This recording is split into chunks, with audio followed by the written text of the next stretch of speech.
ಇನ್ನೊಂದು ನಾವು ಯೋಚನೆ ಮಾಡ್ತಾ ಇದ್ದೀವಿ, ಗಂಭೀರವಾಗಿ ಚರ್ಚೆ ಮಾಡ್ತಾ ಇದ್ದೀವಿ. ಈಗ ನೀವೆಲ್ಲ ವೈಸ್ ಚಾನ್ಸಲರ್ಗಳು ಇದ್ದೀರಿ, ನಿಮ್ಮ ಅಭಿಪ್ರಾಯವನ್ನು ಕೂಡ ಕೇಳಲಿಕ್ಕೆ ಬಯಸ್ತೇನೆ. ಈ ಯುವಕರು ಈ ಡ್ರಗ್ಸ್ ಇದಕ್ಕೆ ಬಲಿಯಾಗ್ತಾ ಇದ್ದಾರೆ, ವಿಶೇಷವಾಗಿ ಯುವಕರು ಬಲಿಯಾಗ್ತಾ ಇದ್ದಾರೆ. ಮತ್ತೆ ಈಗ ಇದನ್ನ ಮಾಡಬೇಕು ಅಂತ ಯೋಚನೆ ಅನೇಕ ದೇಶಗಳಲ್ಲಿ ಮಾಡಿದ್ದಾರೆ, ಆಸ್ಟ್ರೇಲಿಯಾದಲ್ಲಿ ಮಾಡಿದ್ದಾರೆ, ಯುರೋಪ್ ಕಂಟ್ರಿಗಳಲ್ಲಿ ಕೆಲವು ದೇಶಗಳಲ್ಲಿ ಮಾಡಿದ್ದಾರೆ. ಮೊಬೈಲ್ ಬ್ಯಾನ್ ಮಾಡೋದು,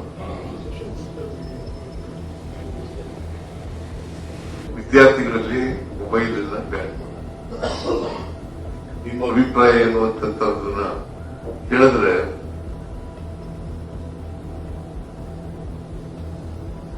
ಅಂದ್ರೆ ವಯಸ್ಸಾದವರಲ್ಲ, 16 ವರ್ಷದೊಳಗಡೆ ಇರ್ತಕ್ಕಂಥವ್ರು. ಬಹುಶಃ ಬಹಳಷ್ಟು ಮಕ್ಕಳುಗಳು ಸೋಷಿಯಲ್ ಮೀಡಿಯಾದಲ್ಲಿ ಸಿಕ್ಕಾಕೊಂಡು ಹಾಳಾಗ್ತಾ ಇರ್ತಕ್ಕಂಥ